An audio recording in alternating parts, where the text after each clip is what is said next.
Good afternoon and welcome to Thursday Thought. Well, almost 3 weeks ago, I had to have a couple of teeth removed.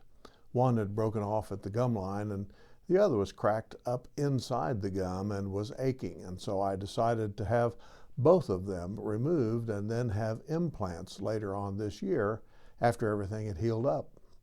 Well, that process consists of having posts, so to speak, implanted sometime in April, waiting for that to heal, and then having the final restoration done sometime this June. Well, I tell you this because I went into this pretty much dreading the after effects of the removal surgery. The last time I had any teeth removed was when I had wisdom teeth extracted some 50 or more years ago. At that time, I had had local anesthesia, and the after effects were less than pleasant for a couple of days, and I also had an extended time of having to eat soft food, and besides all of that, I was single, and so I was really on my own.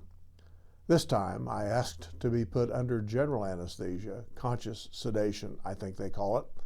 Yet I wasn't at all looking forward to the days following the surgery, knowing that there would essentially be a couple of holes in my gums that I would have to keep clean, and I'd have to be careful what I ate and how I chewed my food. Well, the surgery went well. I don't remember anything because of the anesthesia. The discomfort following the surgery was minimal. I took only 2 or 3 of the pain pills that I was given, and for the next 2 or 3 days just took some over-the-counter medications. I did have to watch what and how I ate, but it wasn't nearly as bad as I thought it might be. My mouth is now pretty much healed, and I can eat practically anything. I tell you these things because there is a larger principle at work here, I think. So often when we see something ahead of us that is an unknown, we tend to think the worst. We dwell on the negative aspects. Our brains immediately think about all that can go wrong. We get worked up because of all of the possible problems, all of the possible issues, and yes, I'll say it, the changes that we will need to make in our daily routines because of what we think may be coming our way.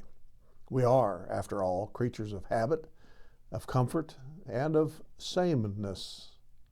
Sometimes we're correct in our notion that things can go badly. Our lives are upended at times. Things can and do sometimes go drastically wrong. Permanent changes do sometimes take place in our lives and in the lives of those that we know and love. But often we become agitated and upset about a future event only to experience very little disruption, very little change, very little that we previously had been dreading. Well, Jesus said this about worry on his Sermon on the Mount in Matthew's Gospel, and I'm quoting here. Don't worry about your life, what you'll eat or drink, or about your body, what you'll wear. Is not life more than food and the body more than clothes? Look at the birds of the air. They don't sow or reap or store away in barns, and yet your heavenly Father feeds them. Are you not much more valuable than they? And can any one of you, by worrying, add a single hour to your life? And why do you worry about clothes?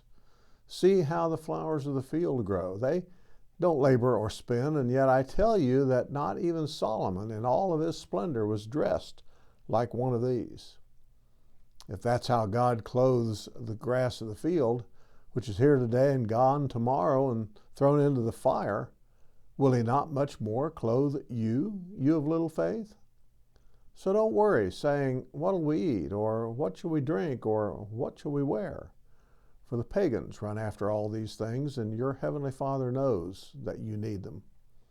But seek first his kingdom and his righteousness, and all these things will be given to you as well. Therefore, don't worry about tomorrow, for tomorrow will worry about itself. Each day has enough trouble of its own.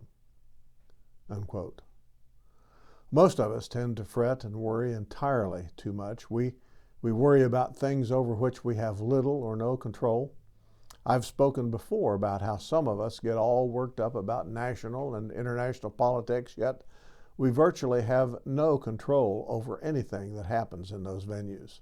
Things such as who becomes elected president, the various wars and conflicts over the world, what the Congress will or won't do, floods, hurricanes, and other natural disasters, or who wins the Super Bowl. These are things that we can't influence in any meaningful way. Yes, we need to cast our votes. Yes, we need to communicate as best we can with our elected representatives. Yes, we need to be aware of what's going on in the world. Yes, we can have our favorite Super Bowl team. But to worry, to get upset, to lose sleep, to lose friends, and generally work oneself into a frenzy over these things is not only unproductive, it's unhealthy. So, like my interactions with the oral surgeon and later on my regular dentist, it isn't productive for me to worry. It can even be unhealthy for me to get upset over something that I really need to do. Life is much better when we take a moment to just breathe and relax. Wind down. Enjoy the time that we have. As was said many years ago in that old Alka-Seltzer commercial, try it. You'll like it.